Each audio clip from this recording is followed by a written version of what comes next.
ఖాళీ చేత్తో గాని నిరుత్సాహంతో గాని తిరిగి వెళ్ళినట్టు దాఖలాలే లేవు.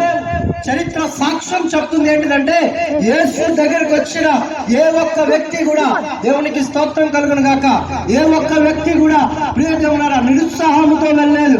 ఇది కథ కాదు, ఇది ప్రియదేవుల చరిత్ర. బైబిల్లో కథలు లేవు, బైబిల్లో కల్పితాలు లేవు, బైబిల్లో చరిత్ర మాత్రమే తెలియచేస్తున్నారు. దేవునికి స్తోత్రం కలుగును గాక. చాలా మంది అనుకుంటారు, యేసు ప్రభు ఎందుకు సిలువలో చనిపోయారు, యేసు ప్రభు ఎందుకు సమాధి చేయబడ్డారు, యేసు ప్రభు మరలా లేచారో లేదో ఎన్నో అనుమానాలు పడవలసిన అవసరం లేదు. ఎందుకంటే మొదటి కొరింథీయులకు రాసిన పత్రిక 15వ అధ్యాయం 4వ వచనంలో చాలా స్పష్టంగా దేవుని లేఖనము ఈ రీతిగా సెలవిస్తుంది. ఆయన ప్రియదేవులారా ఏ లేఖనము లేకుండా ఏమీ కూడా మాట్లాడలేదు, ఏ లేఖనము లేకుండా ఆయన ఏమీ కూడా చేయలేదు.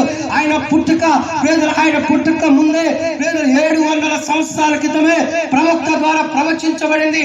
ఆయన మరణము ప్రవచింపబడింది, ఆయన సమాధి ప్రవచింపబడింది, ఆయన మళ్ళీ తిరిగి 3వ రోజు లేస్తారని ప్రవచింపబడి ఉంది.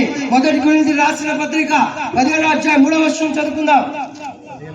15:3 మొదటి కొరింథీయులకు రాసిన పత్రిక 15వ అధ్యాయం 3వ వచనం మైక్ లో గట్టిగా చదవండి.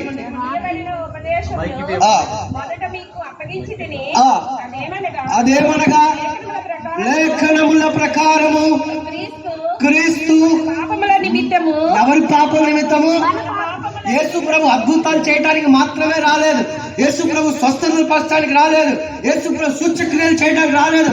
యేసు ప్రభు భూమిలోనికి రావటానికి గల కారణం ఏంటిదంటే, మన పాపముల నిమిత్తము ఆయన సిలువ వేయబడుటకు ఈ లోకానికి వచ్చాడు. రెండోదిగా లేఖనముల ప్రకారం సమాధి చేయబడను, లేఖనముల ప్రకారం 3వ దినాన లేపబడి అలా కనిపించి అలా వెళ్ళిపోలేదు. లేదన్నా ఏదో జిమిక్లు చేయలేదు యేసయ్య. లేదన్నా కైఫాకు కనిపించాడు, ఆ దినాన అక్కడ అధికారులకు కనిపించాడు. లేదా మనుషుల మధ్య 40 రోజులు తిరిగారు. ఆయన సమాధి చేయబడ్డాడు. సమాధి చేయబడిన తర్వాత లేపబడిన తర్వాత 40 రోజులు అందరు చూస్తుండగా తిరిగాడు. లేదన్నా అందరు చూస్తుండగానే ఆరోగ్యమైపోయి వెళ్ళిపోయారు. ఎప్పుడైతే వెళ్తున్నారో ఆయన చెప్పిన మాట కదా, నేను మరలా ఎలాగైతే వెళ్తున్నారో అలాగే తిరిగి రాబోతున్నాను. ఎవరైతే నా యందు విశ్వాసం ఉంచుతారో వారిని నేను సిద్ధపరిచిన ఆ పరలోకానికి తీసుకెళ్తానని వాగ్దానం చేస్తున్నారు.